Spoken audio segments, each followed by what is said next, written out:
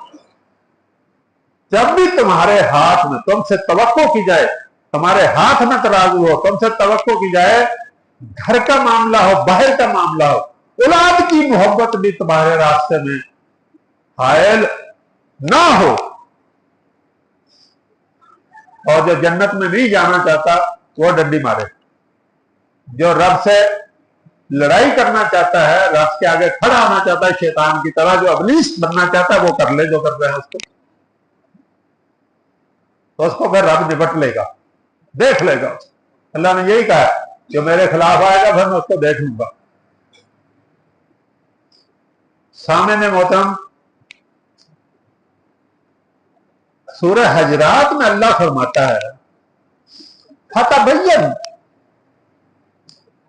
کہ جب تمہارے پاس کوئی خبر پہنچے اس کو کسی اور سے ذکر کرنے سے پہلے اس کی تحقیق کر لو، اچھی طرح جان لو کہیں فیک نیوز تو نہیں ہے، کہیں غلط خبر تو نہیں ہے، کہیں کسی نے جھوٹ تو نہیں پھیلا دیا. آج ہم اندھا دھند پیکج کرائے ہوئے میسج کرنے کے لیے، پتہ نہیں ہمیں ایسا شوق آ گیا ہے کہ ہم نے ہر آنے والے میسج کو فرض سمجھ لیا کہ آگے فارورڈ کرنا ہے. اور میسج سے جو کمائی کرنے والی کمپنیاں ہیں انہوں نے بھی ساتھ لکھا ہوتا ہے کہ اگر تم جنت میں جانا چاہتے ہو تو اس کو اتنی دفعہ 31 دفعہ 21 دفعہ 11 دفعہ سارے گروپوں میں تم کرو گے تو جنت میں جاؤ گے. وہ کما رہے ہوتے ہیں ہم سے ایموشنل بلیک میل کر کے. ہاں کریں ضرور، آگے فارورڈ کرنے والی بات ہو تو ضرور کریں. فارورڈ کرنا مینز ایک خبر کو دوسرے لوگوں تک پہنچانا، ان کو باخبر کرنا. کوئی اچھی بات ہو، کوئی حدیث مبارکہ ہو، کوئی نیکی کا پیغام ہو، کوئی اللہ کا حکم ہو، قرآن کی بات ہو، صحیح ترجمے کے ساتھ، تفسیر کے ساتھ، اس کو کرنا عین ثواب اور نیکی ہے. اصلاح معاشرہ کی بات ہو تو کریں، لیکن ایسی خبریں جو معاشرہ میں تفرقہ پیدا کریں، جو اختلاف پیدا کریں، جو بھائی کو بھائی سے لڑائیں اور ان کے درمیان دشمنی پیدا کریں، اور جو اخلاقی انحطاط کا باعث بنے، جو معاشرہ میں بے راہ روی پیدا کریں، جو ہمارے اور جس کے پاس وہ خبر جائے وہ سن کر یا دیکھ کر اس خبر کے اوپر ایک اخلاقی دیوالیہ پن کا اس کا مظاہرہ ہو، یا اس کو بے حیائی کی طرف لے کر جائے، یا بے حیائی کا مظاہرہ کرنے والی وہ خبر ہو، اس کو پھیلانا سخت جرم ہے. اس لیے پیارے بھائیوں، جنہیں شوق ہے، میرے عزیزوں جنہیں شوق ہے، رک جاؤ اس شوق سے. جب تک کہ کوئی خبر سچی نہ ہو اس خبر کو مت پھیلا، مت ذکر کرے. اور پھر سامعین محترم، اللہ اس میں ارشاد فرماتا ہے لا یسخر، ایک دوسرے کا مذاق مت اڑاؤ. لا یسخر، مذاق مت اڑاؤ. ہم تو تیار بیٹھے ہیں موضوع لینے کے اوپر. پورے پاکستان میں مشہور ہے فیصلہ آباد جگت. جگت کرنے میں کوئی جگت کرے تو لوگ تو جان جاتے ہیں فیصلہ آباد دے، فیصلہ آباد دے لگ دے. اور جس بات کے اندر تمسخر کا مطلب یہ ہے ایسی بات کرنا جس میں دوسرے شخص کی عزت وقار حیثیت کو کم کرنے کی کوشش کرنا، سماجی طور پر اس کا جو مقام اور اسٹیٹس ہے اس کو دھبا لگانے کی کوشش کرنا، اس کے متعلق ایسی بات کرنا کہ لوگ اس سے ہاتھ اٹھائیں، خوش ہوں، اور وہ اس میں سمال، اس میں ہلکا محسوس کرے اور اس کی عزت و توقیر میں کمی واقع ہو۔ اگر ہم یہ کرنے کی کوشش کرتے ہیں، موضوع لینا، اسے کہتے ہیں موضوع لینا، اگر ہم موضوع لیتے ہیں اور کسی شخص کی عزت اور وقار کے ساتھ کھیلتے ہیں،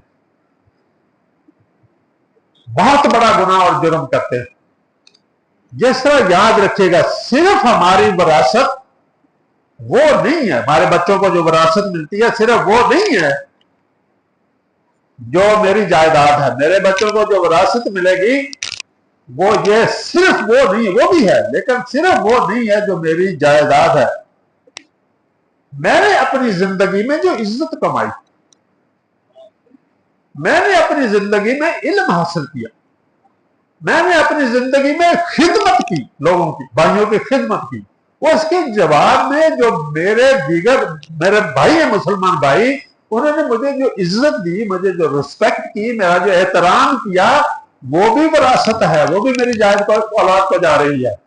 فلاں کا بیٹا جا رہا، فلاں کا بیٹا جا، میرا جب جائے گی اولاد جائے گی تو کہیں گے فلاں کا بیٹا، اس کے اپنے مقام سے اوپر جو اس کے والد کا حصہ وہ بھی اس کو مل رہا ہے۔ آپ کی عزت اسی طرح آپ کی وراثت جائیداد کو ملتی ہے، وراثت جو اولاد کو ملتی۔ جیسے نیک کام کمایا، جیسے نیک نام کمایا، اس کی نیک وراثت ملی، اور جس نے برا نام کمایا، برے کام کیے، اس کی بری وراثت ملی۔ اور اگر کسی نے اچھا کام کیا، اس کی عزت ہے، اور ہم اس کی نیک نامی کو دھبا لگانے کے لیے تمسخر کرتے رہے، ہم نے ایسے ہی ہے جیسے اس کی وراثت کو بٹا لگانے، کم کرنے کا ایک بہت بڑا جرم کیا۔ اس لیے پیارے بھائیوں ذرا غور کرنا، وقت کم ہو گیا، ابھی میری بات آدھی بھی نہیں مکمل ہوئی، انشاءاللہ موقع ملا تو اگلے جمعہ مبارک میں یہی موضوع یہیں سے آگے پھر آپ کی خدمت میں عرض کروں گا۔ آج کا موقع بڑی بڑی لمبی شعروں والی تقریریں کرنے کا نہیں ہے، قرآن سمجھنے کا وقت ہے، عمل کرنے کا وقت ہے۔ اس لیے اگر بات سمجھ میں آ رہی ہے، دل میں اتر رہی ہے، تو آپ پر اتنا ہی فرض ہے جتنا پڑھنے کے بعد میرے اوپر فرض ہو گیا تھا کہ میں آپ تک پہنچاؤں۔ آپ یہ باتیں اپنے اہل خانہ سے بھی کریں، آپ یہ باتوں پر عمل بھی کریں، اور اللہ کی رسی کو مضبوطی سے تھام کر تفرقہ بازی سے بچنے کی کوشش کرنی ہے۔ اللہ ہمیں عمل کی توفیق عطا فرمائے۔ بیان آئندہ جمعہ انشاءاللہ جاری رہے گا۔ وما علینا الا البلاغ۔